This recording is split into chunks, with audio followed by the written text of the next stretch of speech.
Marker marker marker हुआ कहाँ marker.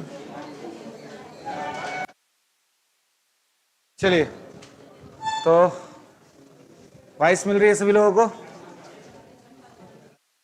चलिए,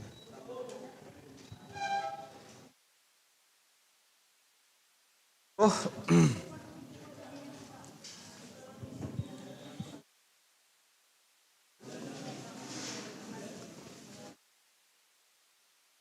लोग देख रहे थे 1857 का रिवॉल्यूशन, है ना, 1857 की क्रांति, ठीक है।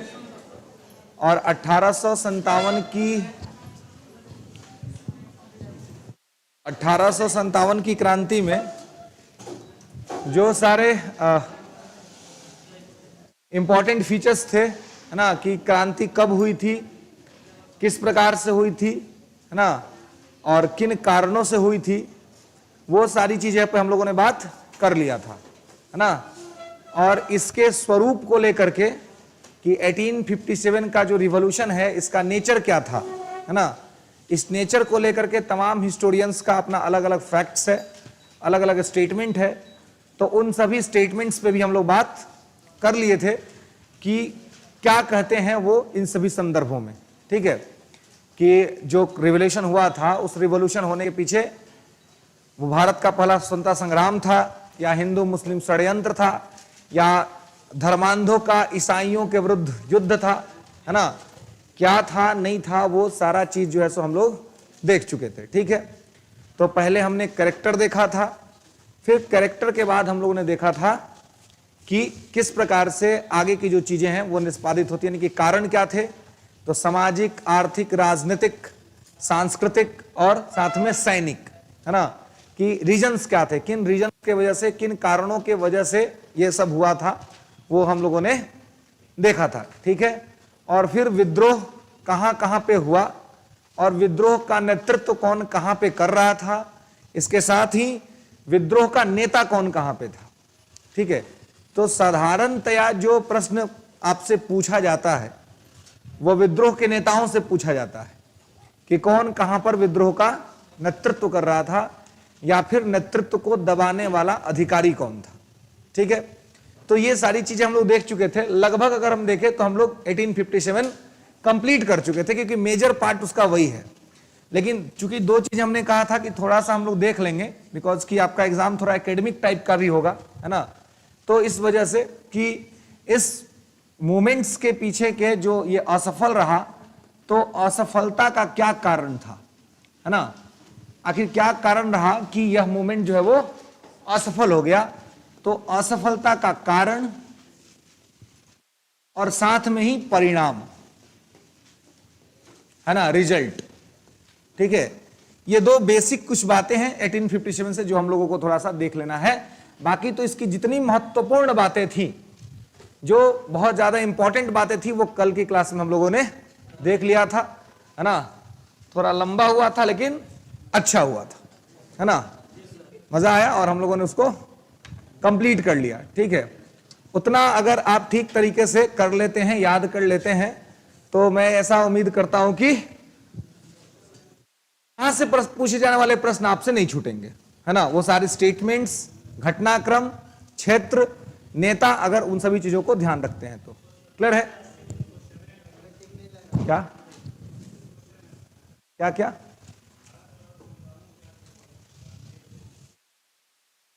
उससे क्वेश्चन,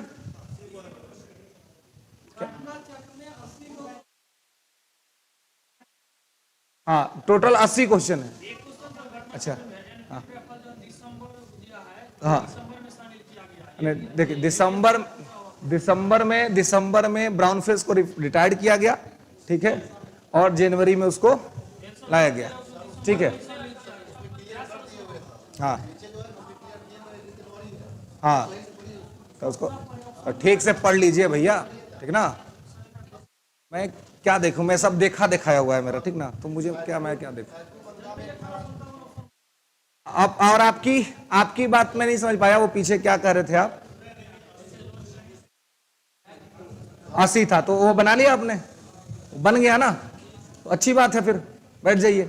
अब उतना ही प्रश्न था तो उससे क्या दिक्कत है, उतना का बना लिया ना आपने, ये तो कोई समस्या, ये तो अच्छी बात है। 80 था, 80 आपने बनाया, बना ना, बनाने में कोई समस्या नहीं हुआ, तो खुश रहिए, फिर मायूसी किस बात की।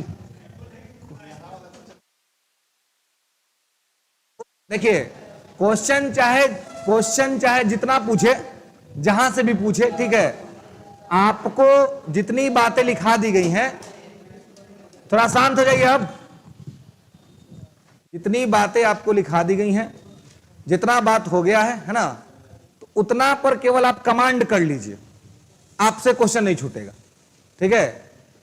और करना कि थोड़ा सा खुश रहिए, ठीक है, खुश रहने का अपना अलग ही आनंद है ना। जब कुछ अच्छा हो ना लाइफ में तो खुश रहना चाहिए। खुश रहने से क्या होता है कि पॉजिटिविटी आती है, और जब पॉजिटिविटी आती है तो निगेटिविटी खुद ही दूर हो जाती है। तो बहुत सारा चीज, सफलता का राज तो खुश रहने में भी है ना। तो इसलिए क्या रखना है, अपने आप को थोड़ा हल्का रखना है, ठीक है, तनाव से मुक्त रखना है। हमेशा तनाव में रखिएगा तो फिर वही धनुष वाला हाल हो जाएगा। ज्यादा तनाव होगा तो क्या होगा, डोरी टूट जाएगी, और डोरी टूट जाएगी तो फिर परफेक्शन नहीं आएगा। तो बैलेंस रखना है, संतुलन रखना है। खैर, तो असफलता का कारण और परिणाम, है ना, इन सभी चीजों को जो है हम लोगों को देखना है थोड़ा सा, ठीक है, कि असफल होने के पीछे के क्या रीजंस थे और इसके क्या परिणाम आए थे, ठीक है।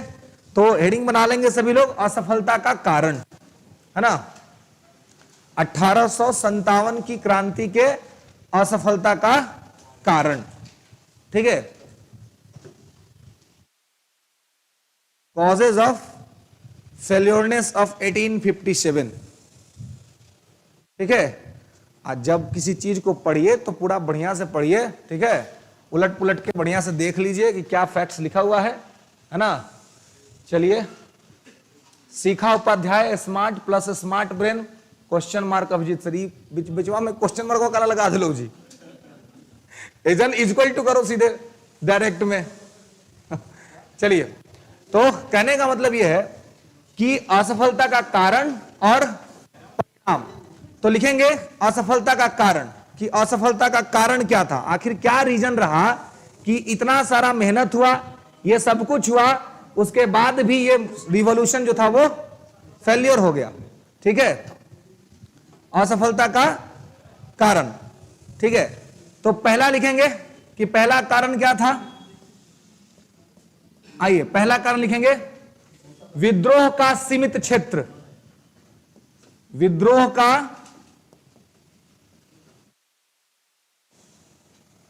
का सीमित क्षेत्र, ठीक है। Limited area of revolt, limited area of revolt, मतलब असफलता का एक कारण था कि विद्रोह काफी छोटे क्षेत्र में हुआ, बड़े स्तर पे नहीं हुआ, कि संपूर्ण भारत में नहीं फैला हुआ था। और संपूर्ण भारत में नहीं फैला था तो अंग्रेजों के लिए बहुत ज्यादा कोई समस्या हुई नहीं दबाने में इसको। अगर एक साथ पूरे इंडिया में ये रिवॉल्ट फैला होता तो अंग्रेजों को समस्या होती इसको दबाने में, है ना।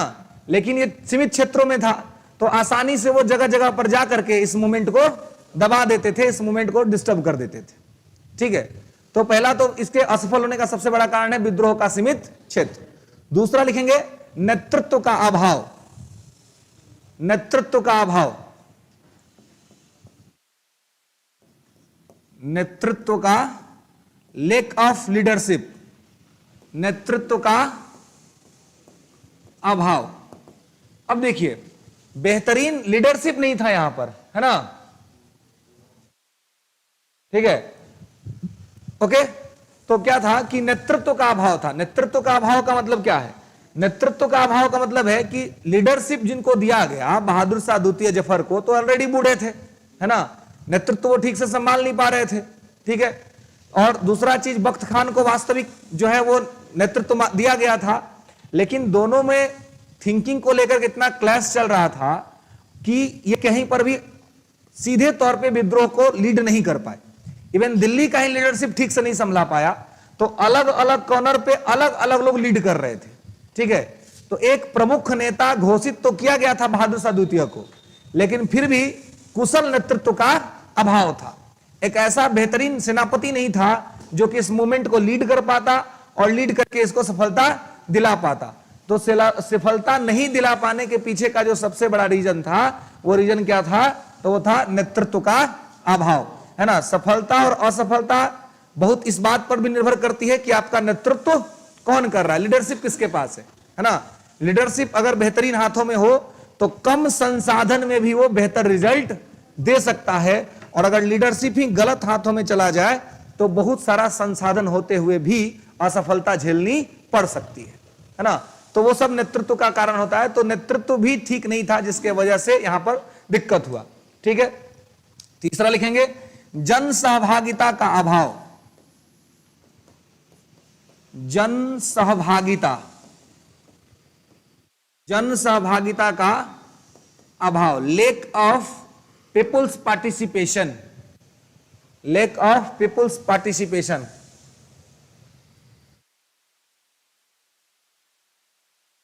ठीक है, लेक ऑफ पीपुल्स पार्टिसिपेशन, है ना।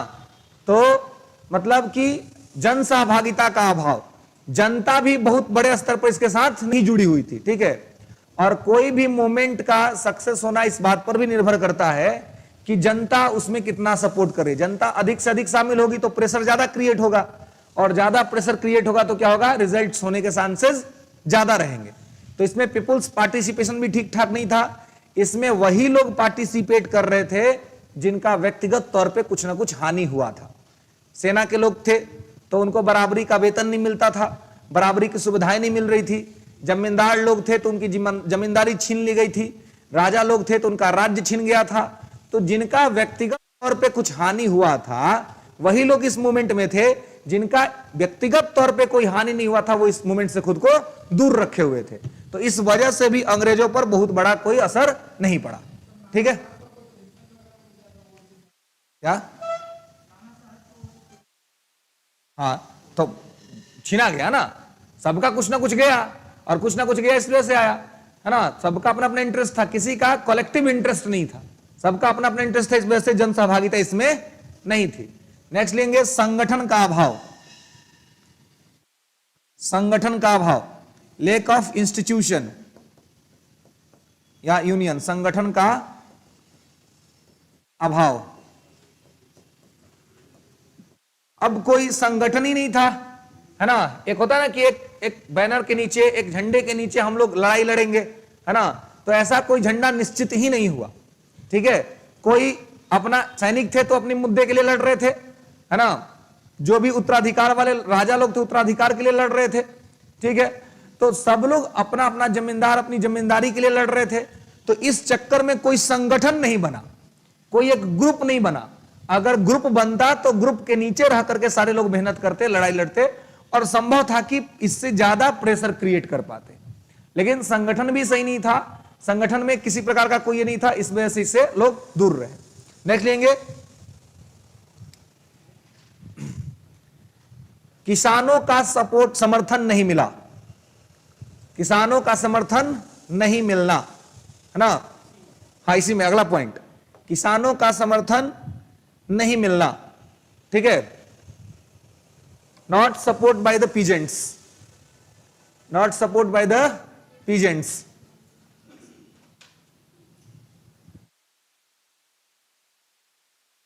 ठीक है, तो यहां पर देखिए कुछ लोग पूछते हैं कि आपके पढ़ाने के अलावे भी कुछ करना। देखिए मैं जितना पढ़ा रहा हूं इसके अलावे आपको केवल अगर कुछ पढ़ना है तो एकेडमिक किताब पढ़िए, बाकी कोई दूसरा किताब मत पढ़िए। एकेडमिक किताब मतलब एनसीईआरटी, ठीक है, एनसीईआरटी या स्टेट बोर्ड, है ना, दूसरा कुछ नहीं। कोई कंपिटेटिव किताब पढ़ने का जरूरत नहीं है। ठीक है, क्योंकि मैं जो पढ़ा रहा हूं उससे सारा कंपिटेटिव क्लियर हो जाएगा, कोई दिक्कत नहीं होगा। कंपिटेटिव क्वेश्चंस कोई भी आपके नहीं छूटेंगे। ठीक है, इसके माध्यम से तो अगर आपको पढ़ना है बुक तो आप या तो एनसीईआरटी पढ़िए या तो स्टेट बोर्ड पढ़िए। दूसरा कोई किताब कंपटीशन जैसा होता ना कि कोई लूसेंट लेके बैठ गया, कोई कुछ लेके बैठ गया, वो सब करने का जरूरत नहीं है। ठीक है, आपका जो लेवल है उसका जो स्टेट बोर्ड का किताब है और जो एनसीईआरटी की किताब है वो पढ़िए, क्योंकि अगर एक आध दो प्रश्न आपके एकेडमिक से पूछ लिया जाएगा तो आप उसको ठीक तरीके से कर लेंगे। इसके लिए आप बाकी बुक्स को ना पढ़ करके अपना जो भी एनर्जी और टाइम है वो एनसीईआरटी और स्टेट बोर्ड की किताबों पर दे, दूसरा कोई किताब नहीं। हाँ क्या?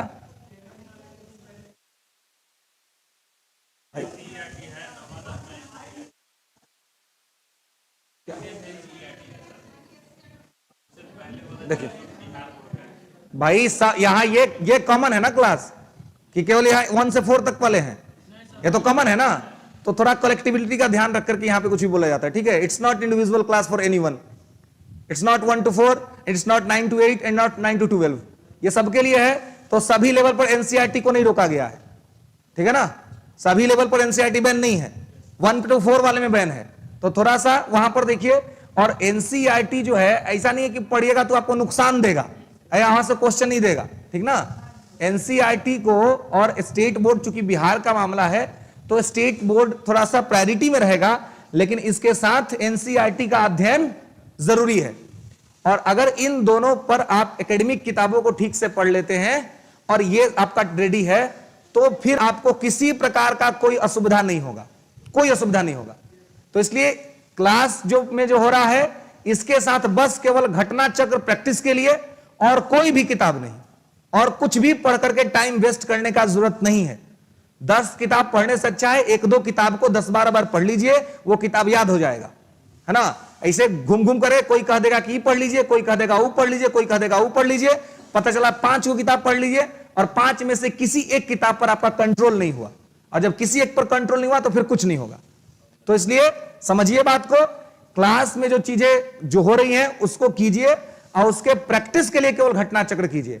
बाकी स्टेट बोर्ड और एनसीईआरटी की किताबें ही पढ़िए, दूसरा कोई किताब पढ़ने का जरूरत नहीं है, और बार बार इसका प्रश्न ना पूछा कीजिए, ठीक है। अब ये क्लियर मैं करूंगा, है ना, ये तो मेरे हाथ का नहीं है, ये तो मैं कर दूं, अब मेरा होता तो मैं पहले दिन कर देता ताकि विद्यार्थियों को क्लैरिटी रहे, है ना।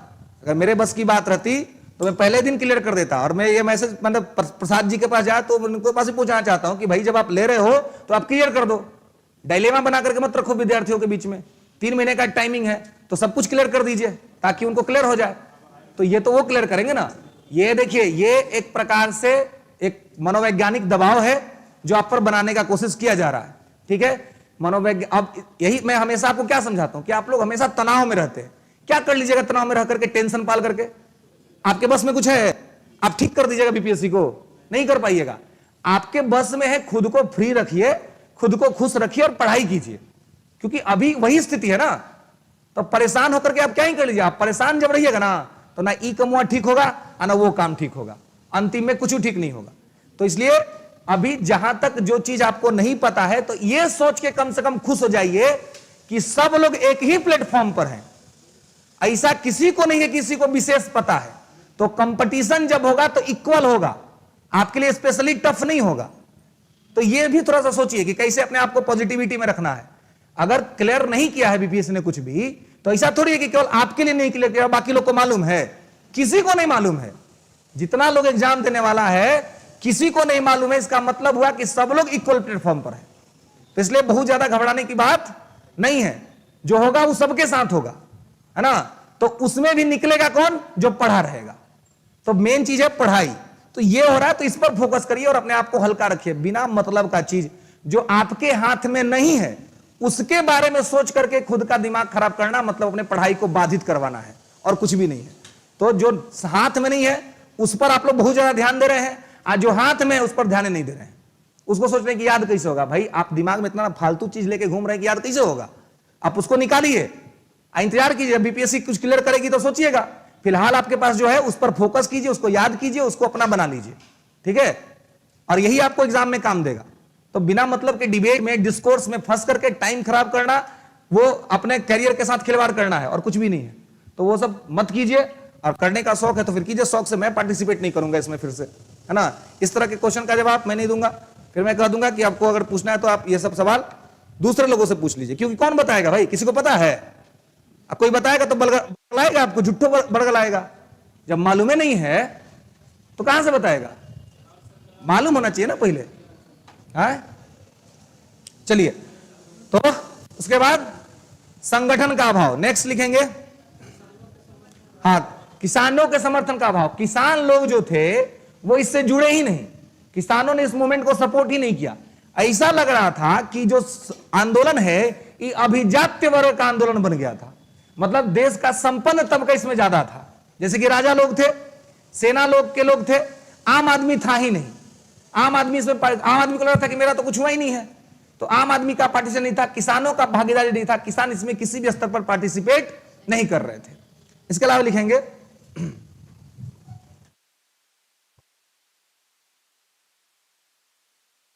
दक्षिण भारत के समर्थन का अभाव, दक्षिण भारत के समर्थन का अभाव, lack of southern India, lake of presentation southern India, ठीक है। तो साउदर्न इंडिया जो था उसका भी पार्टिसिपेशन इसमें नहीं था, ठीक है, ठीक है, दक्षिण भारत का भी पार्टिसिपेशन नहीं था। तो ऐसे में जब इतना बड़ा देश है और इसमें एक हिस्सा जो है इसमें पार्टिसिपेट ही नहीं कर रहा है, तो फिर हम कैसे ये मान सकते हैं कि यह मूवमेंट जो है वो सक्सेसफुल होगा, है ना। और बहुत सारे देसी राजवाड़े जो थे तो अंग्रेजों के समर्थन में खड़े थे, बहुत सारा जमींदार जो था वो अंग्रेजों के पक्ष में खड़े थे। तो ऐसी स्थिति में वही लोग क्या कर देते थे, विश्वासघात का काम करते थे, और ऐसे में हमारे तरफ का जो भी प्लानिंग होता था वो सारा प्लानिंग खत्म हो जाता था, ठीक है। उसके बाद एक लिखेंगे परंपरागत हथियारों का प्रयोग, यह भी असफलता का कारण था। परंपरागत हथियारों का प्रयोग, use of traditional arms, use of traditional arms, ठीक है। अब देखिए हम लोग चला रहे थे धनुष बाण, भाला बर्छा, वो सब चला रहा था राइफल। अब बताइए हम लोग तलवारबाजी कर रहे हैं, दूर से राइफल मार देता था, है ना, दूर से वो गोली मार देता था, तो कितना देर टिकेंगे हम लोग। तो हम लोग परंपरागत हथियार लेके चल रहे थे और सबके पास आधुनिक हथियार था, तो ये भी हमारा आंदोलन को दबा देने का प्रमुख कारण था। इसके अलावा वो साधन संपन्न थे, हमारे पास साधन का अभाव था, लेक ऑफ रिसोर्सेज, है ना, साधनों का अभाव, साधनों का अभाव। हम लोग के साथ स्थिति क्या थी कि हम लोग को कहीं, हमारे लोग को कहीं जाना था तो वो लोग घोड़ा से जाता था, ठीक है, और सब तुरंत रेलवे पटरी बिछा दिया था डलहौजी उसी टाइम, है ना। और डलहौजी जब पटरी बिछा उसके वजह से क्या होता था, वो लोग आसानी से एक जगह से दूसरी जगह पहुंच जाता था। एक जगह विद्रोह का दमन किया, फिर दूसरी जगह आसानी से पहुंच जाता था। और हम लोग के जो विद्रोही थे इनको समर्थन करने के लिए घोड़ा दौड़ा के जाना पड़ता था, है ना। तो अब घोड़ा कितना दौड़ेगा, तो ट्रेन से तेज ना दौड़ेगा जी, है। अब तो ऐसी स्थिति में क्या था कि हम लोग के तरफ से जब समर्थन पहुंचे तब तक अंग्रेज सब मार काट के काम खत्म कर देता था, तो हमारे पास साधन का भी अभाव था। तो ये सारी चीजें जो थी वो हमारे पास क्या थी, कम थी। और इन सभी चीजों के कम होने के वजह से क्या हुआ, इन सभी चीजों के कम होने का कारण यह रहा कि हम इसमें असफल हो गए और हमें सफलता नहीं मिली, जबकि हमने वीरता जबरदस्त दिखलाई थी। हमने जो कुछ किया था, जिन लोगों ने किया था वो बेहतर किया था, लेकिन फिर भी लेक ऑफ पीपुल्स पार्टिसिपेशन, है ना, एरियाज, ठीक है, और इसके अलावा संगठन का अभाव, यह सब कुछ ऐसा मुद्दा रहा कि जिसके वजह से हम बड़े स्तर पर अंग्रेजों पर दबाव नहीं बना पाए, और उसका रिजल्ट हुआ कि हम इससे बाहर हो गए, है ना, और हम उसको जो है सो जीत नहीं पाए। ये एक सबसे बड़ा रीजन जो है सो यहां पर रहा। तो इन सभी कारणों के वजह से जो है 1857 में हम असफल रहे थे, ठीक है। लेकिन अगर असफल भी रहे तो इसके कुछ परिणाम जरूर आया, है ना, इससे कुछ परिणाम देखे हमने, और परिणाम भले ही हमें अंतिम तौर पर संतुष्ट नहीं कर रहा था, लेकिन बावजूद इसके जो परिणाम आए वो भविष्य में भारतीयों के लिए बहुत लाभदायक सिद्ध हुआ था, है ना। तो लिखेंगे इसका परिणाम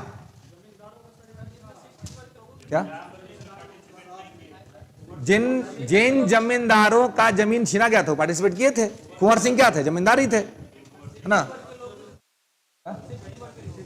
शिक्षित वर्ग के लोग भी नहीं थे, मतलब, लेकिन जिनका, अब जैसे राजा लोग थे तो एजुकेटेड ही थे, तो वो लोग शामिल थे ही। लेकिन हाँ, मध्यम वर्ग में जिनका कुछ नहीं इसमें इन्वॉल्व हुआ था, व्यक्तिगत तौर पे जिसको कुछ हानि नहीं हुई थी, वो इसमें शामिल नहीं हुआ था। इसमें शामिल वही हुआ जिसका व्यक्तिगत तौर पर कुछ ना कुछ लॉस हो रहा था। इसका मतलब यह हुआ कि इस आंदोलन में जो लोग भी पार्टिसिपेट कर रहे थे वो नेशनल इंटरेस्ट से कम और पर्सनल इंटरेस्ट से ज्यादा इंपैक्टेड थे। मतलब व्यक्तिगत हित ज्यादा महत्वपूर्ण था राष्ट्रीय हित से, है ना। तो व्यक्तिगत हित के लिए लड़ रहे थे, राष्ट्रीय हित उतना ज्यादा किसी का नहीं था। कोई ये नहीं कह रहा था कि अंग्रेजों को भगा देंगे यहां से, सब लोग ये कह रहा था कि हमको मेरा जमीन दे दो, हमको राजवाड़ा वाला अधिकार दे दो, कोई कह रहा था हमारा पेंशन दे दो। सब लोग अपने निजी हित के लिए लड़ रहे थे, सारे लोग का अपना पर्सनल इंटरेस्ट था, किसी का भी कलेक्टिव इंटरेस्ट नहीं था कि नहीं ठीक है हम लोग ऐसा करते हैं कि अब अंग्रेजों को यहां से भगा देते हैं। है ना। इस प्रकार का नारा उसमें किसी ने भी नहीं लगाया बड़े स्तर पर कि हम लोग इसको कंप्लीटली तौर पर भगाते हैं या खत्म करते हैं, जैसे कि 20वीं शताब्दी में जब आंदोलन होता था तो होना शुरू हुआ था, वैसा यहां पर नहीं हुआ था। नेक्स्ट लेंगे परिणाम।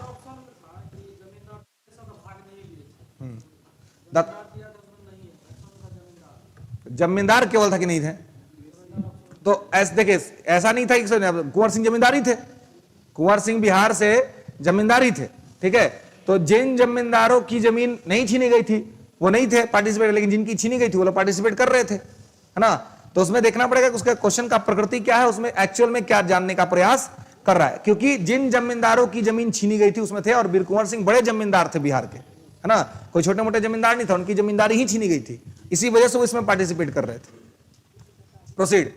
परिणाम लिखेंगे, परिणाम क्या आया,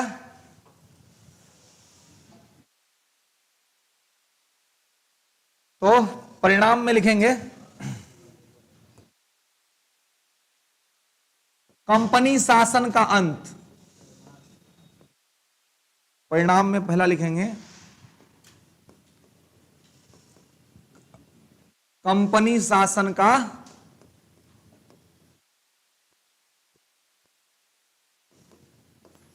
अंत, ठीक है।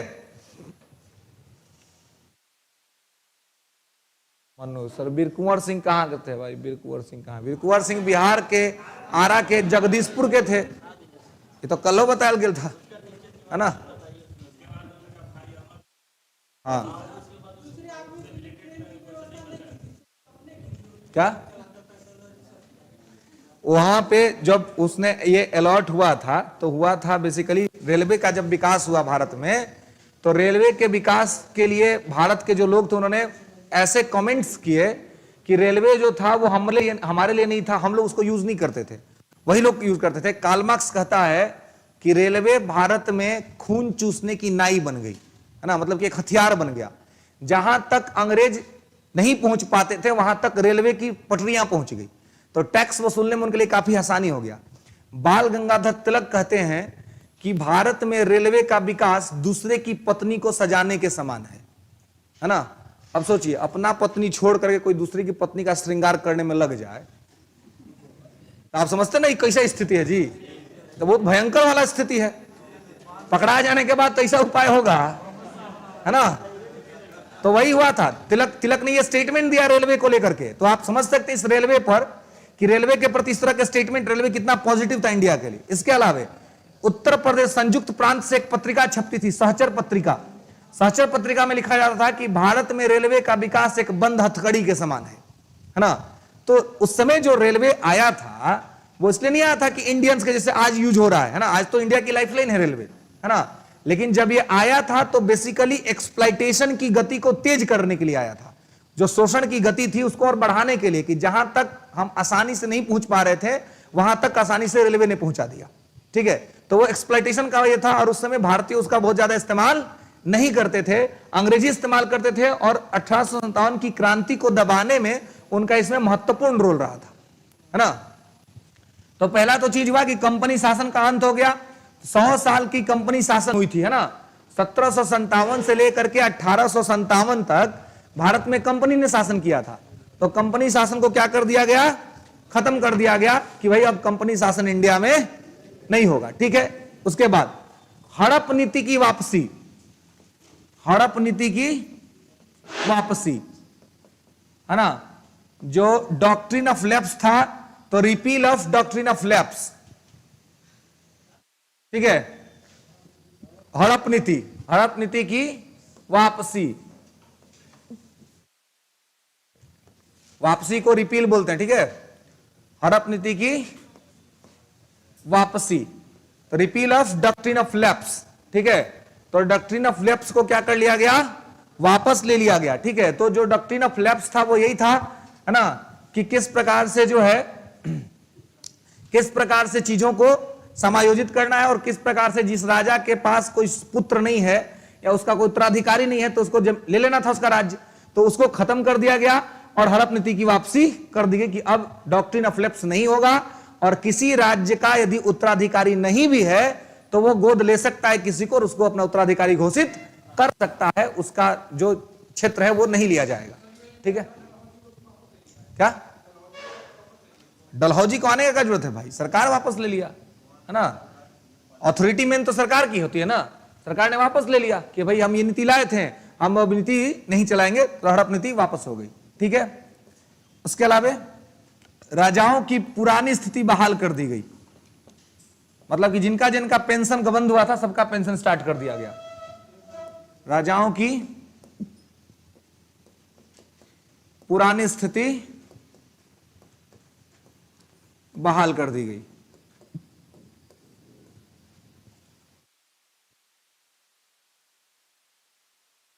ठीक है, यानी कि जो उनका पेंशन था, जो उनका सुख सुविधा था, है ना, तो जितने उनकी पुरानी स्थितियां थी वो सब, इनका पेंशन, इनका वेतन, इनका सुख सुविधा सब फिर से इनको बहाल कर दिया गया कि इनको किसी प्रकार से किसी तरह का नहीं, मतलब कि ओल्ड सर्विसेज जो है वो फिर से इनको अलॉट कर दिया गया। जो इनका पहले सुविधा था 1857 से पहले जो इनको छीना गया था, जिसके वजह से लोगों को दिक्कत होती थी, उस सबको क्या कर दिया गया, ठीक कर दिया गया। और सबसे बड़ी बात हुई सैनिकों के अनुपात में सुधार। देख लेंगे, सैनिकों के अनुपात में सुधार, सैनिकों के अनुपात में सुधार, सैनिकों के अनुपात में सुधार। तो यह सुधार जो हुआ वो 2:1 हुआ, है ना। पहले कितना था, 5:1 था, अब कर दिया गया 2:1। अंग्रेज सब डर गया कि भाई अब तो ये मतलब ये लोग 5 रहता था, हम लोग 1 रहते थे ना, इसी चक्कर में यहां पर गड़बड़ी हो गई, तो अब कर दिया 2:1, है ना, कि 2 भारतीय और 1 ब्रिटिशर्स, है ना। पहले था 5 भारतीय 1 ब्रिटिशर्स। ठीक है, तो क्या, हाँ सारा चीज, हाँ जो उस समय मैंने बोला था कि उस समय कपड़ा में दिक्कत हुआ था, कपड़ा इनको धुल करके नहीं मिलता था, है ना, तो सब चीज मतलब सारा रिफॉर्म जो है वो हो गया और इनको वो सारा चीज दिया जाने लगा जो इनको सर्विस अलॉट होता था, है ना, मतलब कि सेम रैंक पर जो होता था उसको उस रैंक के हिसाब से सुविधा अलॉट किया जाने लगा। ठीक है, तो सैनिकों के अनुपात में सुधार कर दिया गया, जो इनका अनुपात था पहले 5:1 उसको कर दिया गया 2:1। ठीक है, कि अब 2 भारतीयों पर 1 जो है वो अंग्रेजी सैनिक होगा, है ना। तो एक प्रकार से जो अंतर चल रहा था बड़ा सा, उस अंतर को मिटाने का, उस अंतर को खत्म करने का प्रयास इसके द्वारा किया गया था। ठीक है, नेक्स्ट लेंगे भारत सचिव का पद।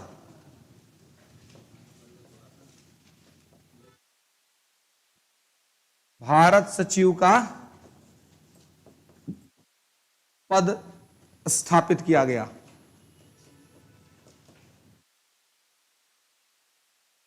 भारत सचिव का पद, है ना, इंडियन सेक्रेटरी पोस्ट। ठीक है, इंडियन सेक्रेटरी पोस्ट एस्टेब्लिश्ड। इसी समय से क्या किया गया कि भारत सचिव का पद जो है सो लाया गया। इससे पहले भारत सचिव का पद नहीं था, है ना, तो भारत सचिव का पद जो है वो लाया गया इसी समय से। ठीक है, इंडियन सेक्रेटरी का जो पोस्ट है वो इसी समय से लाया गया। ठीक है, और इसमें कहा गया कि जो भारत सचिव होगा वो ब्रिटेन का कोई आदमी होगा। ठीक है, जो ब्रिटेन का कैबिनेट मिनिस्टर होगा, है ना, माने ब्रिटेन की सरकार में जो कैबिनेट मिनिस्टर की स्थिति में होगा उसको भारत का प्रभार दे दिया जाएगा। ठीक है, और उसको कहेंगे भारत सचिव। तो यही भारत सचिव पहला कौन बना था जी, हाँ, लॉर्ड स्टैनली जो है वो पहला भारत सचिव बना था। ठीक है, पहला भारत सचिव इसी को बनाया गया था। और इसी समय पहला भारत का जो वायसराय था वो वायसराय किसको बनाया गया था, तो कैनिंग को बनाया गया था। ठीक है, कैनिंग पहला वायसराय था और ये स्टैनली जो था वो सचिव था। तो ये वहां पर रह करके महारानी को क्या करता था, सूचना देता था, महारानी को सलाह देता था। ठीक है, भारत में होने वाले मामले से, तो भारत में जो कुछ भी होता था तो इसको जो वायसराय था वो कम्युनिकेट करता था सचिव को, और सचिव जाके कम्युनिकेट करता था महारानी को। तो पूरा शासन की जो पद्धति है वो मुख्य तौर पे बदल गई। और एक और जो सबसे बड़ी बात हुई कि शासन के कार्यों में भारतीयों की भागीदारी, अब धीरे धीरे इंडियंस का पार्टिसिपेशन होने लगा शासन में, है ना, Indian participation in ruling system, है ना, शासन में भारतीयों की भागीदारी, शासन के कार्यों में भारतीयों की भागीदारी इसमें प्रारंभ कर दी गई।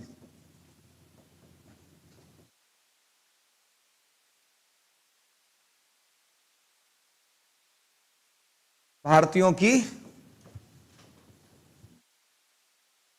भागीदारी। ठीक है, ओके। तो शासन के कार्यों में भारतीयों की भागीदारी जो है वो यहां से सुनिश्चित कर दी गई। तो आप देखेंगे कि धीरे धीरे आपको बहुत सारा चीज जो है, जो इंडियन कॉन्स्टिट्यूशन में जो रखा हुआ है, वो 1857 के घोषणा के बाद जो एक्ट में आया वो सब रखा गया है ना। जैसे कि जब मैंने आपको ऑर्डिनेंस पढ़ाया था, राष्ट्रपति का अध्यादेश, तो हमने आपको बताया था कि अध्यादेश की जो शक्ति है वो अंग्रेजों के यहां से आए हुए एक्ट से ही लिया गया है। 1861 का जो एक्ट आया था, है ना, 1861 का एक्ट आया था, इसी में ऑर्डिनेंस पावर जो है वो मिला था किसको? वायसराय को, है ना, कि वायसराय जो है वो अध्यादेश जारी कर सकता है। तो उसी चीज को जो है हम लोग यहां स्वतंत्र भारत में जो है वो उसको शामिल किया गया, और 123 के तहत राष्ट्रपति जारी करता है और 213 के तहत राज्यपाल जारी करता है ना। तो और इसके अलावे आप देखेंगे तो 1892 का जो एक्ट आया था उसमें आप देखेंगे तो सरकार से क्वेश्चन पूछने का राइट मिल गया था भारतीयों को, कि हम लोग जो है सो सरकार से क्वेश्चन पूछ सकते हैं, है ना। तो जैसे पार्लियामेंट जब मैंने आपको पढ़ाया था तो वहां पे पढ़ाया था क्वेश्चन आवर, है ना, कि सवाल पूछने का अधिकार, कि आप प्रश्न पूछ सकते हैं। ठीक है, ऐसे ही 1909 का जब मार्ले मिंटो एक्ट आया तो पूरक प्रश्न पूछने का अधिकार मिल गया, है ना, कि भाई मार्ले मिंटो एक्ट से कि भाई अब क्या हो सकता है, तो क्वेश्चन पूछा, क्वेश्चन से जवाब आया, जवाब में से ही क्वेश्चन बन जाएगा। जब जवाब से ही क्वेश्चन बना दिया जाए उसको कहते हैं पूरक प्रश्न। तो पूरक प्रश्न पूछने का भी अधिकार जो है वो पहली बार 1909 के मार्ले मिंटो एक्ट से मिला। 1919 का मॉन्टेग्यू चेम्सफोर्ड एक्ट आया, तो 1919 के मॉन्टेग्यू चेम्सफोर्ड एक्ट में द्वैध शासन लाया गया, है ना। तो द्वैध शासन जो है, द्वैध शासन जब यहां पर लाया गया तो द्वैध शासन, यह जो द्वैध शासन था वो 1765 के द्वैध शासन से थोड़ा अलग था। 1765 में भी द्वैध शासन आया था, है ना, जो रॉबर्ट क्लाइव लेकर के आया था बंगाल क्षेत्रों में। लेकिन 1919 के भारत शासन अधिनियम, जिसको मॉन्टेग्यू चेम्सफोर्ड एक्ट कहते हैं, उसमें भी द्वैध शासन आया था। तो उसके द्वैध शासन में क्या कहा गया, तो उसके द्वैध शासन में कहा गया दो तरह का अधिकार दिया गया। एक कहा गया कि आरक्षित होगा और दूसरा हस्तांतरित होगा, यानी कि रिजर्व और ट्रांसफेरेबल, है ना, दो तरह के सब्जेक्ट बना दिए गए। एक कहा गया कि आरक्षित होगा, एक तरह का जो विषय होगा वो क्या होगा, आरक्षित होगा, और एक तरह का जो विषय होगा वो उसका क्या कर दिया जाएगा, तो हस्तांतरण कर दिया जाएगा, यानी कि ट्रांसफर कर दिया जाएगा।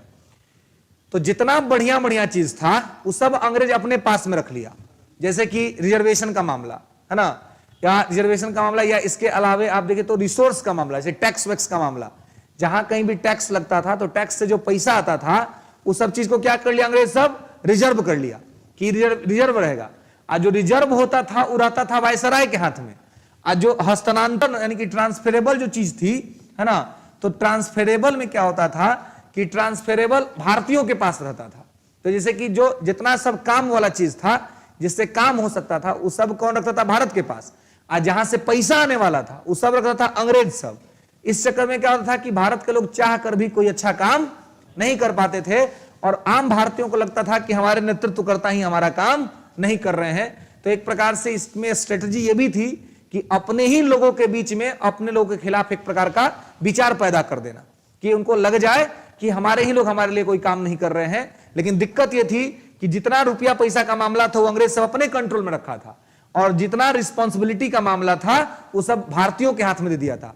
यानी कि रिसोर्स किसी और के हाथ में और रिस्पॉन्सिबिलिटी किसी और के हाथ में। तो जब रिसोर्स किसी और के पास होगा, रिस्पॉन्सिबिलिटी किसी और के पास होगी, तो कैसे वो प्ले कर पाएगा, क्योंकि किसी भी रिस्पॉन्सिबिलिटी को प्ले करने के लिए इकोनॉमी की आवश्यकता पड़ती है। तो वो नहीं होगा तो नहीं कर पाएगा। तो इस तरह की समस्या यहां पर थी। ठीक है, तो द्वैध शासन यहीं पे, और ये प्रांतों में था। 1919 के एक्ट में द्वैध शासन प्रांतों में लागू किया गया, लेकिन फिर जब 1935 का एक्ट आया तो 1935 के एक्ट से द्वैध में प्रांत में द्वैध शासन को खत्म कर दिया गया और इसको केंद्र में लागू कर दिया गया, सेंटर में इंपोज कर दिया गया। कहने का मतलब यह है कि 1857 के क्रांति के बाद से ही भारतीयों को थोड़ा थोड़ा करके ही सही, लेकिन शासन में भागीदारी मिलने लगी।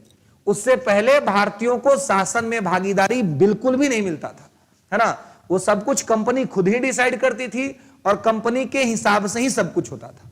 ठीक है, तो इसमें किसी भी प्रकार से जो है भारतीयों की भागीदारी नहीं होती थी। तो एक प्रकार से यह सब कुछ ऐसे परिणाम आए जो कि भविष्य में भारत के लिए काफी ज्यादा फायदेमंद रहा। और सबसे ज्यादा जो विकास हुआ मतलब जो फायदा वो है राष्ट्रवाद का विकास, है ना। लिख लेंगे कि डेवलपमेंट ऑफ नेशनलिज्म, राष्ट्रवाद का विकास, राष्ट्रवाद का विकास। हाँ, इसी में अगला पॉइंट लिखेंगे, राष्ट्रवाद का विकास। ठीक है, राष्ट्रवाद का विकास। राष्ट्रवाद समझते हैं ना, राष्ट्रवाद क्या होता है? क्या होता है?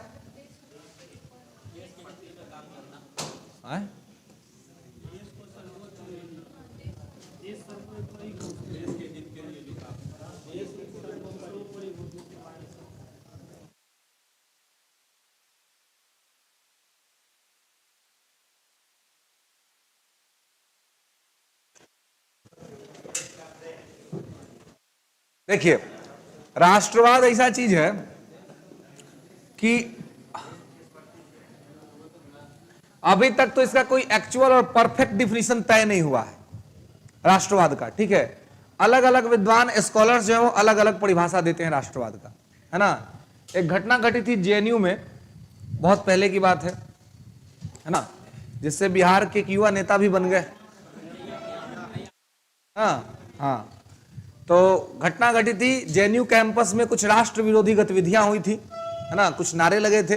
ठीक है, और उन नारों के बाद जो है वो राष्ट्रवाद बहुत ज्यादा चर्चा में आया था कि राष्ट्रवाद क्या है। और राष्ट्रवाद के मुद्दे पर ओपन क्लासेस चलते थे दिल्ली के अंदर में, है ना। जेएनयू के कैंपस में तो रेगुलर बेसिस पे चलता था, और डॉक्टर पुष्पेश पंत जो है आईआर के प्रोफेसर, वो इस पे क्लास भी लेते थे, है ना, कि ये क्या है। तो यहां पर जो है आप देखेंगे कि राष्ट्रवाद क्या है, तो ऐसे को लेकर के तो तमाम तरह के अपने अलग अलग परिभाषा है, लेकिन एक समानांतर एक परिभाषा और काफी शॉर्ट है, वो ये है कि राष्ट्र के प्रति खुद को समर्पित कर देना ही राष्ट्रवाद है। तो राष्ट्र के प्रति खुद को समर्पित कर देना का क्या मतलब है? खुद को समर्पित करने का मतलब है कि दूसरा कुछ भी नहीं सोचना, है ना। राष्ट्र फर्स्ट प्रायोरिटी में होना। अगर कुछ 2 भी 3 विकल्प आपको दिया जा रहा है, तो आप प्रथम विकल्प राष्ट्र को चुन रहे हैं, तो राष्ट्रवाद जो है वो वही होता है एक्चुअल में, कि जब आपका जो फर्स्ट प्रायोरिटी क्या हो जाए, राष्ट्र हो जाए, है ना, कि किसी भी स्थिति में आप राष्ट्र को प्रायोरिटी देते हो तो राष्ट्रवाद कहते हैं। तो 1857 की क्रांति में हम लोग देखते हैं कि क्या हुआ था। तो 1857 की क्रांति में के बाद लोगों के अंदर में राष्ट्रवाद की भावना जागृत हो गई। लोग ये सोचने लगे, लोग ये समझने लगे कि भाई अगर हम इतना प्रेशर क्रिएट करके इतना सारा छूट ले सकते हैं अंग्रेजों से, तो अगर हम भविष्य में और ज्यादा प्रेशर क्रिएट करेंगे तो संभव है कि हम अंग्रेजों को भारत से भगाने में सफल सिद्ध हो जाए। तो एक प्रकार से राष्ट्रवाद का एक जो बीज है, जो सीड है, वो 1857 में जरूर डाल दिया गया, है ना। और फिर सब लोगों को एक चीज समझ में आने लगा कि अगर हम सब मिल करके राष्ट्र के प्रति काम करेंगे तो संभव है कि हम राष्ट्रवाद के आदर्श को प्राप्त करेंगे और देश को स्वतंत्र भी करा लेंगे, है ना। तो इस तरह की जो चीजें हैं वो यहां पर करने का प्रयास किया गया था, और यह राष्ट्रवाद का विकास यहां से प्रारंभ हुआ। और एक लास्ट एक परिणाम और लिख लेंगे, मुगल शासन का अंत, कि भारत में मुगल शासन का अंत, end of Mughal rule in India, end of Mughal rule in India.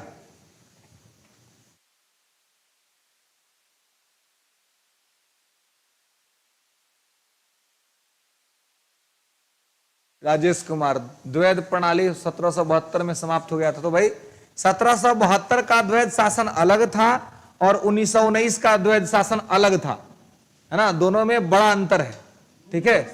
तो दोनों एक साथ नहीं है। हाँ, 1758 में क्या होता? 1757 में तो प्लासी का युद्ध हुआ था, उसमें बंगाल का नवाब मरा था, सिराजुद्दौला। बक्सर का युद्ध हुआ था, उसमें शाह आलम द्वितीय हारा था, लेकिन ऐसा तो मुगल शासन खत्म हो गया था। मुगल शासन तो था ही। अंतिम मुगल बादशाह बहादुर शाह द्वितीय जफर को माना जाता है, जो 1857 की क्रांति में नेतृत्व किया था, ठीक है। तो इसी के शासन के पश्चात 1857 की क्रांति के पश्चात यह घोषणा हो गई कि यह पूरा चीज जो है सिस्टम वो उसको खत्म किया जाता है, मतलब कि अब राजतंत्र नाम की कोई चीज इंडिया में नहीं रहेगी। तो मुगल सत्ता को भी समाप्त कर दिया गया। ठीक है, तो पूरा मुगल सत्ता भी समाप्त हो गया। तो इस प्रकार से कुछ इसके जो है वो परिणाम आपको देखने को मिलते हैं। ठीक है, जिसमें बहुत सारा सकारात्मक परिणाम रहा, पॉजिटिव रिजल्ट्स रहे। सीधे तौर पे अंग्रेज भारत छोड़ के तो नहीं गए, लेकिन फिर भी भारतीयों को पहले जितना अधिकार नहीं मिल रहा था वो अधिकार 1857 की क्रांति के बाद से मिलने लगा, और भारतीयों की थोड़ी बहुत बात सुनी जाने लगी, जो कि पहले बिल्कुल भी नहीं होता था। ठीक है, तो ये सब कुछ सुखद परिणाम जो है वो 1857 के रहे थे। ठीक है, चलिए अब जो है हम लोग अगला जो टॉपिक देखेंगे, है ना, इंडियन नेशनल मूवमेंट में। तो जो अगला टॉपिक होगा वो होगा पार्टीशन ऑफ बंगाल, है ना, बंगाल का विभाजन।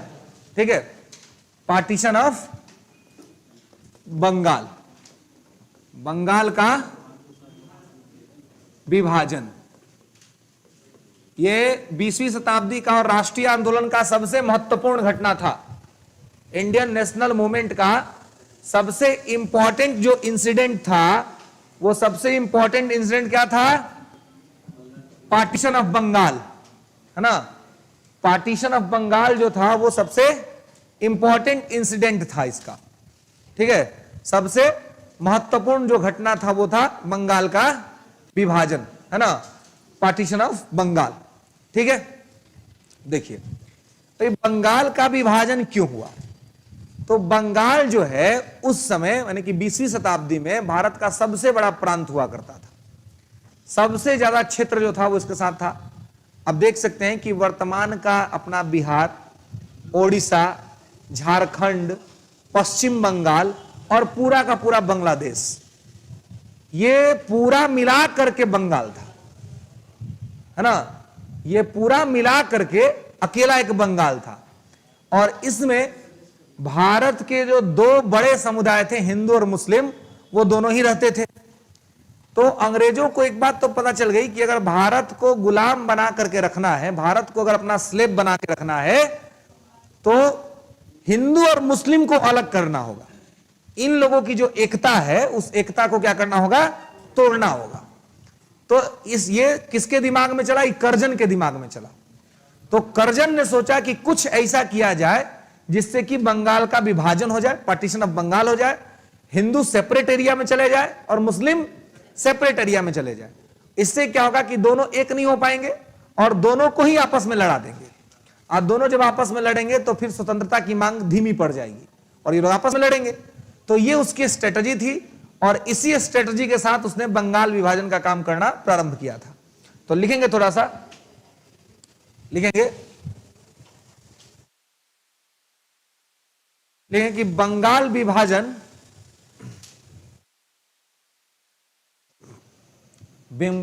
विभाजन की घोषणा लॉर्ड कर्जन के द्वारा की गई थी। Lord Curzon declared the partition of Bengal.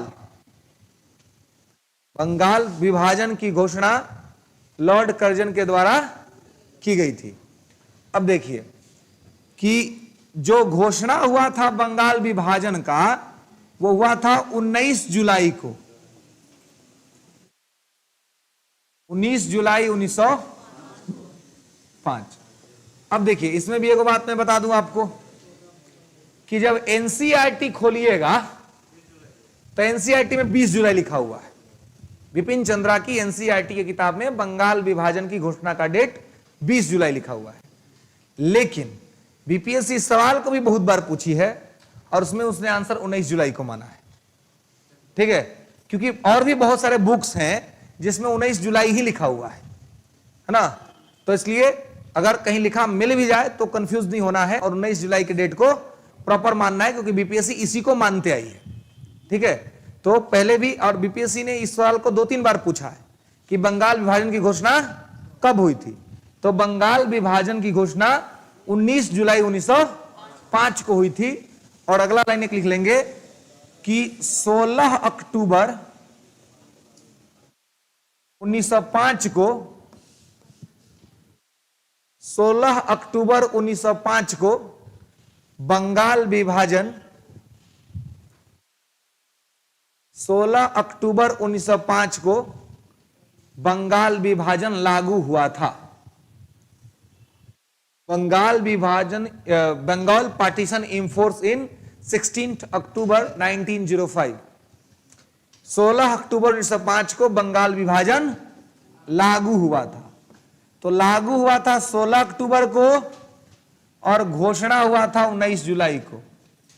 ठीक है,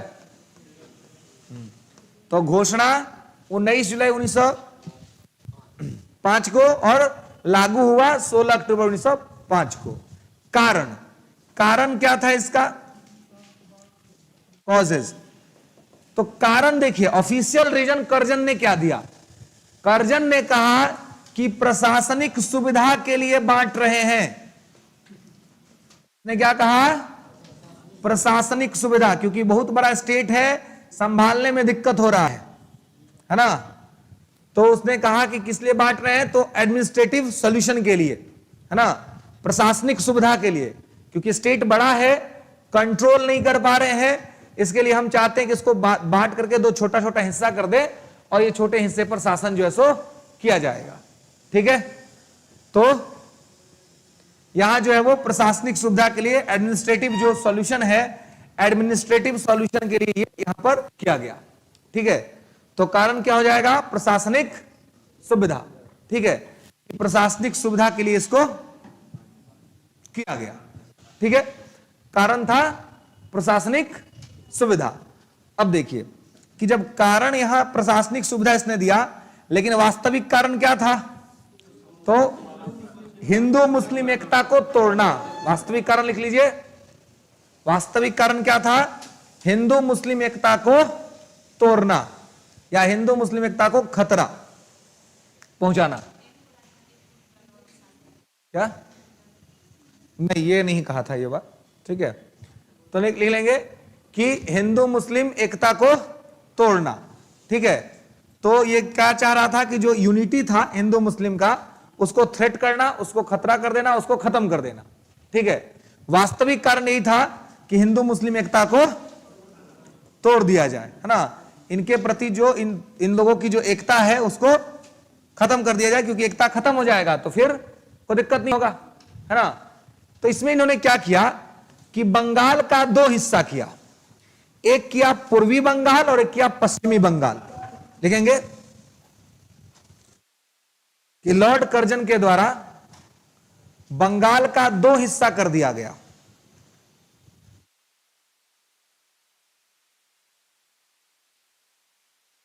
Bengal divided in 2 parts by lord Curzon. Bengal divided in 2 parts by the Curzon. Curzon के द्वारा बंगाल का दो हिस्सा कर दिया गया, दो भागों में बांट दिया गया, पूर्वी बंगाल और पश्चिमी बंगाल।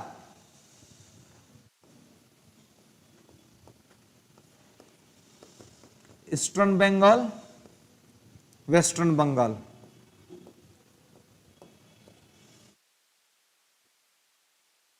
ठीक है, अब देखिए इसमें जो ये पूर्वी बंगाल था, पूर्वी बंगाल को बनाया गया मुस्लिम बहुल। इसमें मुस्लिम मेजोरिटी में थे। पूर्वी बंगाल में क्या हुआ? मुस्लिम बहुल। ठीक है, इसमें मुस्लिमों की संख्या ज्यादा रखी गई और पश्चिम बंगाल को बनाया गया हिंदू बहुल। यहां हिंदू मेजोरिटी में रखे गए और यहां मुस्लिम मेजोरिटी में रखे गए। ठीक है, पूर्वी बंगाल में मुस्लिम बहुल जनसंख्या और पश्चिम बंगाल में हिंदू बहुल जनसंख्या। ठीक है,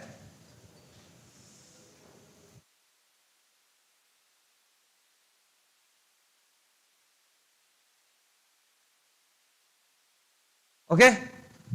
अब देखिए तो यहां पर जो है इस चीज को कि हिंदू बहुल, यह पश्चिम बंगाल हिंदू बहुल हो गया और पूर्वी बंगाल मुस्लिम बहुल हो गया।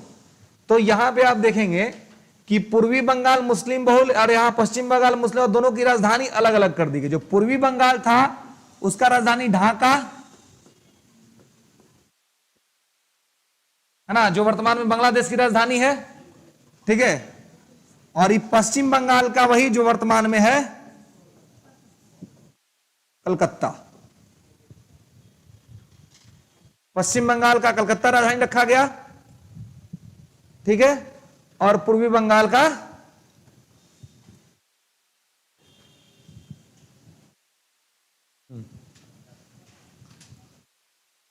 चले हिना तबस्सुम सर 1857 के बाद डायरेक्ट बंगाल पहुंच गए हम लोग, बीच वाले कहां गए सर। 1857 के बाद महत्वपूर्ण जो घटना घटती है वो कांग्रेस था, ठीक है, जो कांग्रेस पहले ही पढ़ा चुके हैं, ठीक है। और यहां हम लोग टॉपिक वाइज चल रहे हैं, जो आपके सिलेबस के अकॉर्डिंग जो भारतीय राष्ट्रीय आंदोलन जो सिलेबस में लिखा हुआ है, तो उसके अकॉर्डिंग जो चीजें आपको आएंगी सिलेबस में वो चीज कराया जा रहा है, समझे। तो इसलिए कांग्रेस आपका हो चुका है, जिसके बाद कई बात था। तो इंडियन नेशनल मूवमेंट में जो जो चीजें आती हैं वो सारी चीजें कराई जा रही हैं, ठीक है। तो इसलिए नोट्स को पीछे से कनेक्ट करके देखें, जो भी सारे इंडियन नेशनल मूवमेंट के घटनाक्रम हैं भारतीय राष्ट्रीय आंदोलन के, ठीक है, क्योंकि एक यही है जो स्पष्ट तौर पर लिखा हुआ है सिलेबस में, है ना, एक यही है जो लिखा हुआ है। बाकी सब जगह में केवल विषय डाल दिए गए हैं, है ना, स्पष्टता का अभाव है। एक यही हिस्ट्री में मॉडर्न हिस्ट्री का सेक्शन है जहां पर बीपीएससी ने क्लियर लिखा हुआ है कि राष्ट्रीय आंदोलन, भारतीय राष्ट्रीय आंदोलन। और भारतीय राष्ट्रीय आंदोलन जो हुआ है वो मुख्य तौर पर 20वीं शताब्दी में ही हुआ है ना। राष्ट्रीय आंदोलन जो हुआ है वो 20वीं शताब्दी में हुआ है, यानी कि 1900 से लेकर के 1947 के बीच की जितनी घटनाएं हैं वो सब आपके लिए बहुत ज्यादा इंपॉर्टेंट है, क्योंकि राष्ट्रीय आंदोलन में मुख्य तौर पे आपको वही रहेंगे, ठीक है। तो इसलिए यहां पर, और 20वीं शताब्दी का जो पहला बड़ा घटना है वो है आपका बंगाल का विभाजन, क्योंकि 1905 में हो गया था, स्टार्टिंग में ये काम यहां पर शुरू हो गया था। कांग्रेस तो पूरा जब तक देश स्वतंत्र नहीं हो जाता तब तक कांग्रेस का अपना इंपॉर्टेंट रोल है, ठीक है। और 1857 इसलिए इंपॉर्टेंट है क्योंकि इसमें बिहार की भागीदारी महत्वपूर्ण रूप से रही थी। 1857 में उत्तर भारत में हुआ था और बिहार, यूपी और बंगाल में पार्टिसिपेशन रहा था, ठीक है। इसलिए मुख्य तौर पर जो ये आपका सिलेबस के अकॉर्डिंग जो आपके लिए इंपॉर्टेंट है वो है आपका 20वीं शताब्दी का भारतीय राष्ट्रीय आंदोलन, इंडियन नेशनल मूवमेंट। तो जितने सारे आंदोलन हुए हैं, जितने सारे घटनाक्रम हुए हैं 20वीं शताब्दी में, यानी कि 1900 से लेकर के 1947 के बीच, वो सब के सब आपके लिए बहुत ज्यादा इंपॉर्टेंट है, ठीक है। चलिए, तो यहां पर क्या है कि ये पूर्वी बंगाल को ढाका कर दिया गया और पश्चिम बंगाल को हिंदू बोल करके कलकत्ता कर दिया गया, ठीक है। अब क्या हुआ कि ये विभाजन तो हो गया, ये विभाजन अंग्रेजों ने किया, ठीक है, लेकिन भारतीय जो थे इस विभाजन से खुश नहीं थे, है ना। इंडियंस जो थे वो इस विभाजन से खुश नहीं थे। और सबसे अच्छी बात यह थी कि जिस मेंटलिटी के साथ अंग्रेजों ने विभाजन किया कि भारत का जो मुस्लिम समाज है या भारत का जो हिंदू समाज है वो आपस में लड़ेगा, ये उनका रॉन्ग नंबर डायल हो गया, है ना। ऐसा कुछ हुआ ही नहीं, बल्कि दोनों ही जगह पर, इधर हिंदू और इधर मुस्लिम, दोनों समाज के लोगों ने ही एकता का प्रतीक दिखाया और दोनों ने रिजेक्ट कर दिया।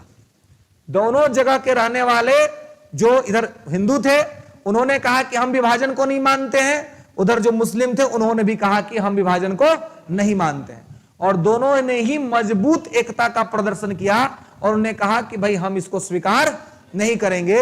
19 जुलाई 1905 को बंगाल विभाजन की जब घोषणा हुई तो उसके बाद बंगाल में लगातार आंदोलन और विद्रोह शुरू हो गया। इस संबंध में 7 अगस्त 1905 को कलकत्ता के टाउन हॉल में एक मीटिंग बुलाया गया था और उसी मीटिंग में यह घोषणा की गई कि बंगाल विभाजन के खिलाफ हम लोग चलाएंगे स्वदेशी आंदोलन, ठीक है। तो ये नोट करके लिख लेंगे कि बंगाल विभाजन के खिलाफ, बंगाल विभाजन के खिलाफ भारत के हिंदू और मुस्लिम,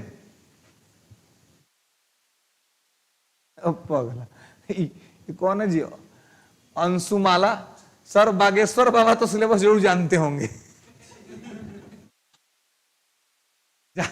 जाके पूछ क्या हो भाई बाबा से, है ना, क्या पता बाबा बता दे। इन बाबा बड़ी खतरनाक आदमी है जी, है ना, वो तो सीक्रेटो बता देते हैं सबका, है माइक बंद करके, है ना, पर्ची कटाना पड़ेगा, अर्जी लगाना पड़ेगा। खैर चलिए, तो क्या लिखे हैं लाइन?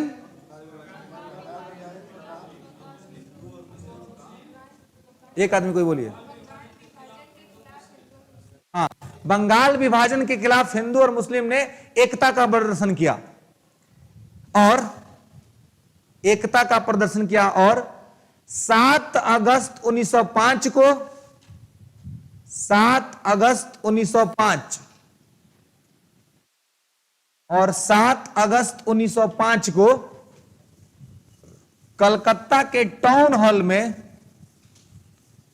7 अगस्त 1905 को कलकत्ता के टाउन हॉल में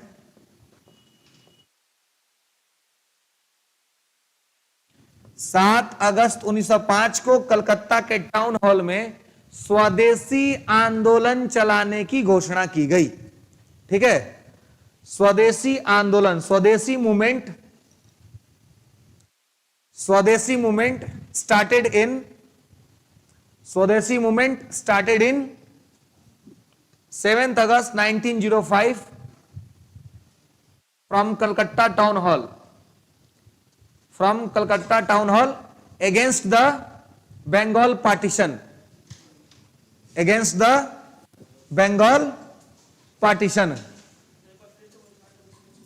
7 अगस्त 1905 को कलकत्ता के टाउन हॉल में स्वदेशी आंदोलन चलाने की घोषणा की गई। ठीक है, तो ये स्वदेशी आंदोलन, अब देखिए ये मूवमेंट जो शुरू हुआ कौन सा था? स्वदेशी आंदोलन का मतलब था कि अपने देश की वस्तुओं को बढ़ावा देना, अपने देश की वस्तुओं के बारे में जो है सो प्रमोट करना और अपनी देश की वस्तुओं को लेकर के आगे चलना। ठीक है, इस तरह का चीज इसमें कहा गया कि इससे क्या करेंगे, तो स्वदेशी वस्तु को बढ़ावा देंगे। और स्वदेशी को मतलब कि जो भी इस्तेमाल किया जाएगा वो भारत की वस्तुओं को इस्तेमाल किया जाएगा, अंग्रेजी वस्तुओं का इस्तेमाल नहीं किया जाएगा। और जो भी अंग्रेजी वस्तु होंगी उनको सार्वजनिक स्तर पर क्या किया जाएगा? डिस्ट्रॉय किया जाएगा, जलाया जाएगा, फेंका जाएगा, उसको नष्ट कर दिया जाएगा। ठीक है, इस तरह की चीजें वो यहां पर की गई। ठीक है, तो स्वदेशी आंदोलन चलाने को, यही जो हम लोग कांग्रेस पढ़े थे तो मैंने आपको बताया था कि 1905 के कांग्रेस के बनारस अधिवेशन में गोपाल कृष्ण गोखले जब अध्यक्ष थे तो उन्होंने कांग्रेस के मंच से स्वदेशी आंदोलन को सपोर्ट किया था, है ना, कांग्रेस के मंच से स्वदेशी का प्रस्ताव वहां पर पास हुआ था। ठीक है, तो 7 अगस्त 1905 को कलकत्ता के टाउन हॉल से जो है वो स्वदेशी आंदोलन चलाने की घोषणा हुई और हिंदू मुस्लिम दोनों ने मिलकर के इस आंदोलन को प्रमोट करने का काम किया। तो अभी तक तो केवल घोषणा हुई थी, लेकिन लागू हो गया कब? तो लागू हो गया 16 अक्टूबर 1905 को। तो 16 अक्टूबर 1905 को बंगाल में किस दिन के रूप में मनाया गया जी? शोक दिवस के रूप में, है ना, सैरो डे के रूप में जो है वो मनाया गया बंगाल में 16 अक्टूबर को। लिख लेंगे कि 16 अक्टूबर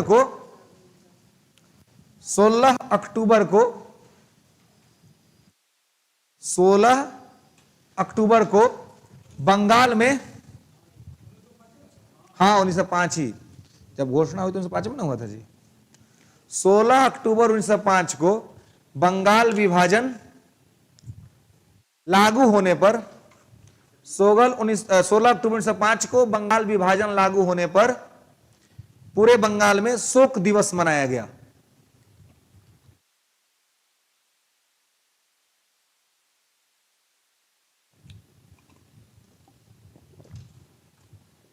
शोक दिवस मनाया गया। ठीक है,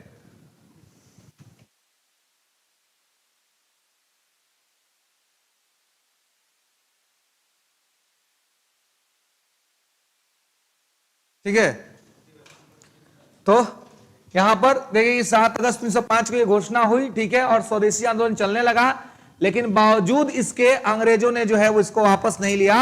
16 अक्टूबर 1905 को इसको लागू कर दिया गया। तो जब ये लागू हो गया तो उस दिन पूरे बंगाल में शोक दिवस मनाया गया और बंगाल की जितनी जनसंख्या थी, जितने लोग थे, हिंदू मुस्लिम, सब लोगों ने मिलकर के एक साथ इसका विरोध किया।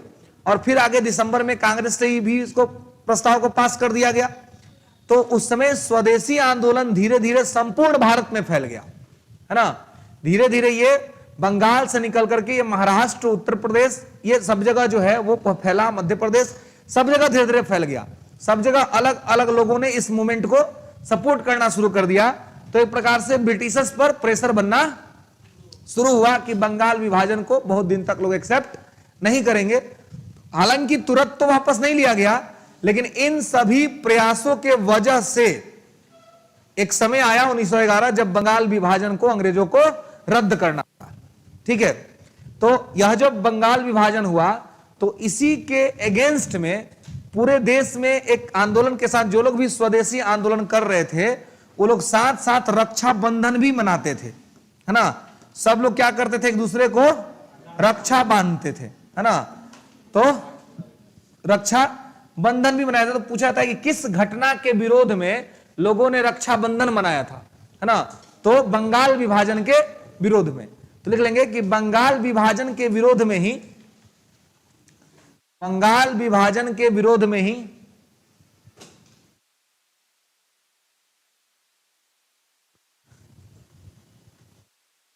बंगाल विभाजन के विरोध में ही रक्षाबंधन मनाया गया। ठीक है, Rakshabandhan celebrated in Bengal against the Bengal partition.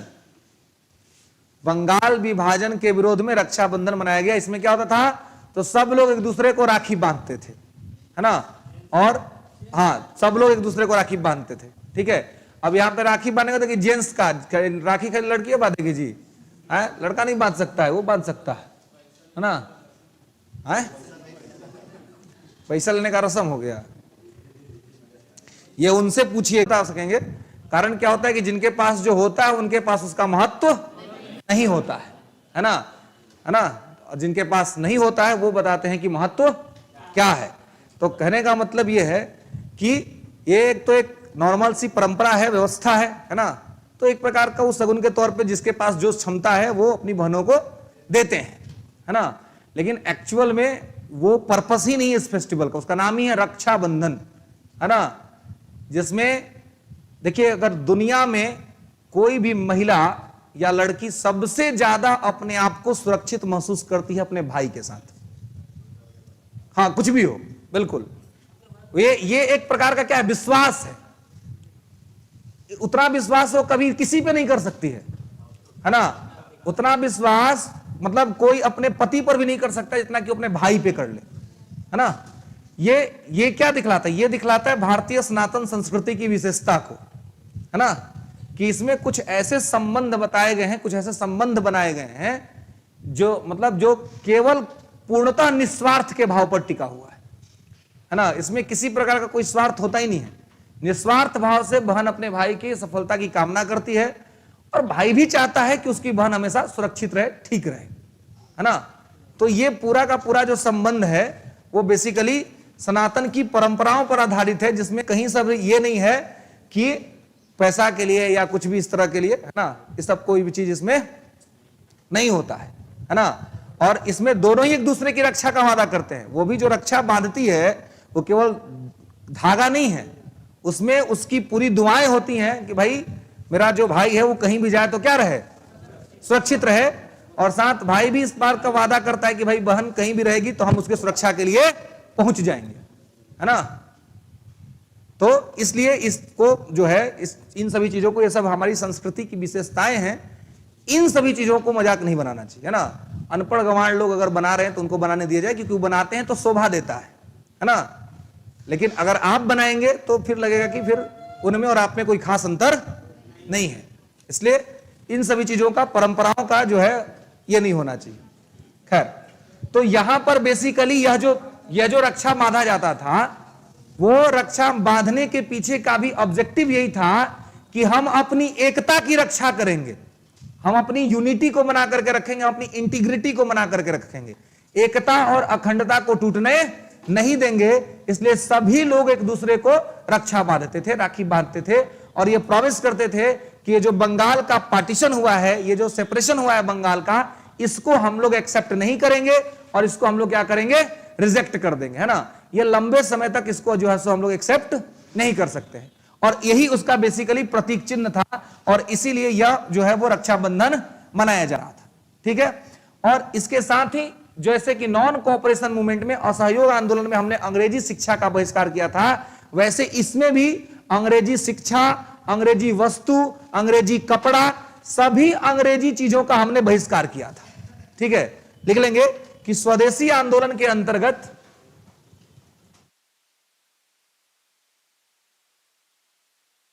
ठीक है, लिखेंगे कि स्वदेशी आंदोलन के अंतर्गत,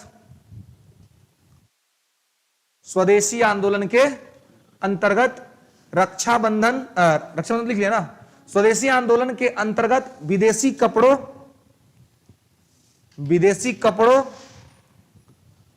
अंग्रेजी शिक्षा, विदेशी कपड़ों, अंग्रेजी शिक्षा, अंग्रेजी शिक्षा और अंग्रेजी वस्तुओं का बहिष्कार किया गया।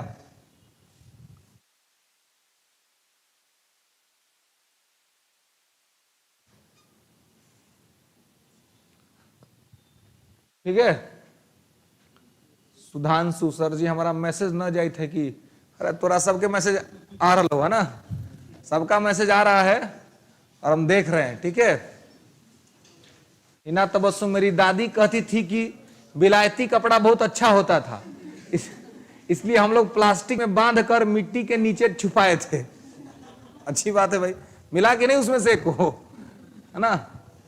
तो कहने का मतलब है कि ये सारी जो चीजें हैं वो यहां पर हो रही थी, और लगातार जो है हम लोग अंग्रेजों पर प्रेशर क्रिएट कर रहे थे। ठीक है, अंततोगत्वा अंग्रेजों ने यह निश्चित किया कि भाई अब ये बंगाल विभाजन लंबे समय तक हम नहीं रख सकते हैं, तो फिर बंगाल विभाजन को रद्द किया गया 1911 में।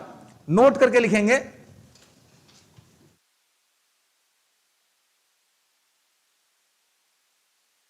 ठीक है, लिखेंगे कि 1911 के दिल्ली दरबार में, 1911 के दिल्ली दरबार में, 1911 के दिल्ली दरबार में बंगाल विभाजन को रद्द करने की घोषणा की गई। 1911 के दिल्ली दरबार में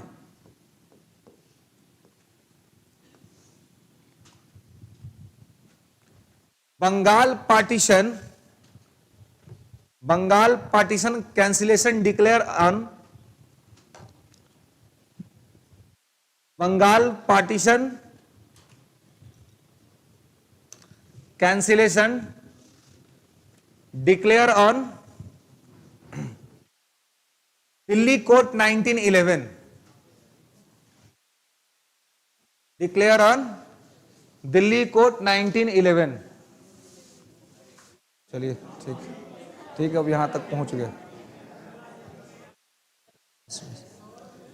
क्या जी, आए अभी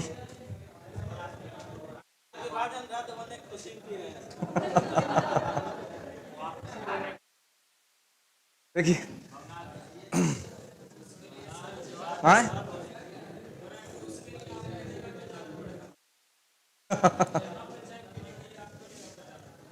हाँ बिल्कुल, ठीक है, बिल्कुल।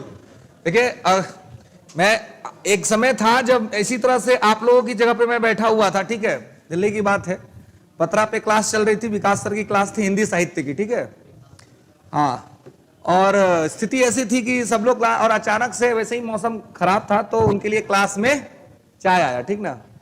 तो उन्होंने मजाक में ऐसे ही पूछ लिया कि क्या जी आप लोग भी पीजिएगा। सब बोला हाँ। अब कहते ना कि बहुत सारा चीज आपने अपने अनुभव से हम सोचे कि हम भी आप लोगों के साथ फन कर लेंगे, लेकिन अगर कहीं सब हाँ बोला तो हमारा तो कुछ नहीं, मैनेजमेंट का खराब हो जाएगा। तो हम लोगों ने सबने हाँ बोल दिया। अब चूंकि अब उनका स्टेटमेंट था तो ऐसे जा भी नहीं सकता था, है ना। फिर अंततोगत्वा उस दिन पूरे के पूरे क्लास में जो है वो टी पार्टी चला, है ना। तो हिस्ट्री में एक पढ़ना है, वर्ल्ड हिस्ट्री में बोस्टन टी पार्टी। अमेरिका में एक बंदरगाह है बोस्टन, है ना। तो जब अमेरिका का स्वतंत्रता संग्राम चल रहा था तो इंडोनेशिया से चाय गया था, है ना, चाय पत्ती गई थी, है ना। तो चाय पत्ती गया था वहां बिजनेस के लिए। तो वहां सब जितना सब विरोधी आदमी सब था जो समर्थन कर रहा था अमेरिका की आजादी का, वो सब क्या किया, उस सारा चाय उतार करके समुद्र में डाल दिया। तो समुद्र के किनारे का पूरा पानी जो रेड हो गया था, है ना। तो उसी को बोस्टन टी पार्टी मतलब कहा जाता है। उसमें कोई चाय वाय चला नहीं था, बस चाय बर्बाद हुआ था, है ना। उसमें चाय पत्तियां केवल बर्बाद हुई थी अमेरिका के अंदर में। तो ये सब चीज जो है सो चल रहा था। खैर क्या नहीं, वहां से हमने फिर उन्होंने भी कहा कि आज से आप लोग लर्न कर लीजिए, है ना।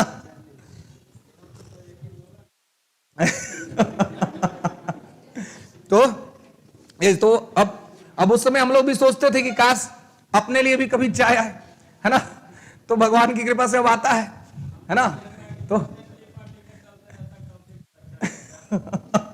नहीं, आप लोगों का क्या है कि अब भाई आप लोग तो भाई परमानेंट हो जाएंगे, है कि नहीं। मेहनत कीजिए, हो जाएगा तो फिर अब तो स्कूल में जाइएगा, आए।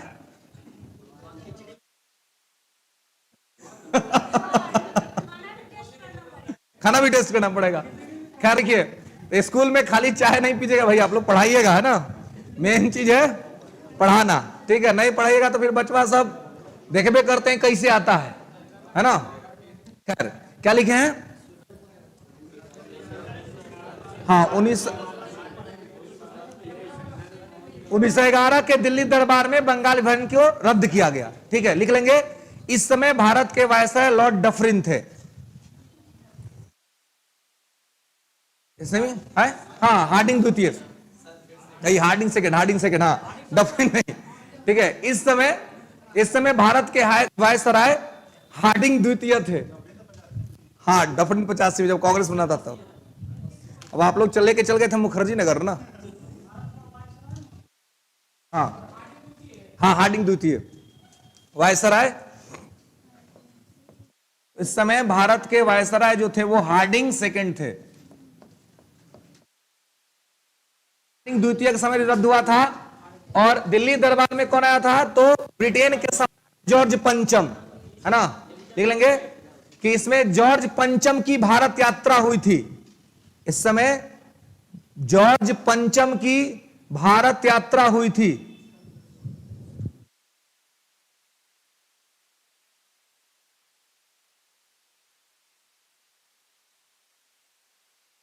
ठीक है, जॉर्ज पंचम, ठीक है। इस समय जॉर्ज पंचम की भारत यात्रा हुई थी। तो जॉर्ज पंचम जो क्या थे, ब्रिटेन के सम्राट थे, है ना। तो जॉर्ज पंचम की भारत यात्रा हुई थी। और इसी समय ये कहा, ये पूरा का पूरा दरबार दिल्ली में लगा हुआ था जी, है ना। इसलिए इसको क्या कहते हैं, दिल्ली दरबार। और इसमें मुख्यतः 3 घोषणाएं हुई थी। लिख लेंगे कि यहां पर 3 घोषणाएं हुई थी। जो इंपॉर्टेंट डिक्लेरेशन था वो 3 इंपॉर्टेंट डिक्लेरेशन इन दिल्ली कोर्ट, ठीक है। हाँ पत्नी भी आई थी, ठीक है। इन जॉर्ज पंचम जो थे उस समय सम्राट थे, ठीक है। तो जॉर्ज पंचम आए थे और यहां पर जो डिक्लेरेशन हुआ वो 3 डिक्लेरेशन हुआ, ठीक है। पहला डिक्लेरेशन था बंगाल विभाजन रद्द। पहला डिक्लेरेशन था बंगाल विभाजन रद्द, बंगाल विभाजन को रद्द किया जाता है। ये it was the first declaration in this court, ठीक है। ये पहला डिक्लेरेशन था। दूसरा था दिल्ली राजधानी, दिल्ली राजधानी, है ना। पहले कलकत्ता राजधानी हुआ करता था पूरे भारत का, लेकिन इस कोर्ट के बाद इसमें डिक्लेयर हो गया कि अब राजधानी हो जाएगी दिल्ली। तो दिल्ली राजधानी। और उसके बाद बिहार एक पृथक प्रांत के रूप में गठित किया जाएगा। बिहार एक पृथक प्रांत के रूप में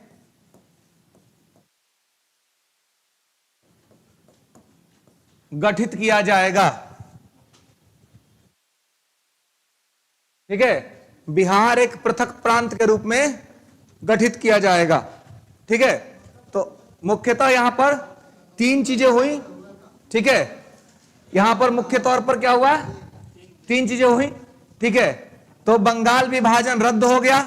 ठीक है, दिल्ली, भारत की राजधानी दिल्ली हो गई, पहले कलकत्ता हुआ करता था, 1911 से राजधानी दिल्ली हो गई।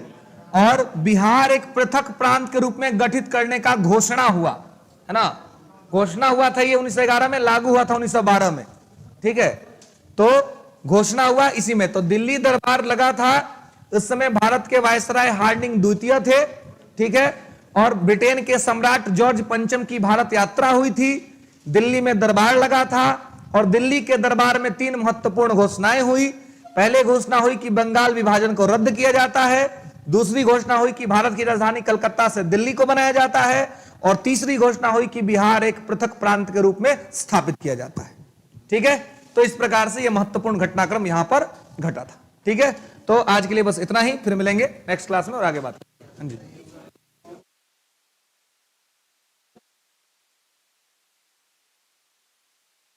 उधर आते हैं।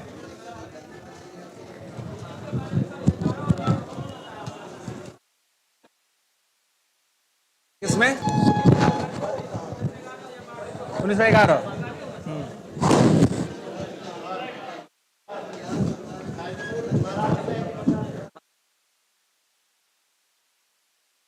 नहीं बंगाल, ये जो सेशन हुआ था पहला, जो गांव में सेशन हुआ था बंगाल में।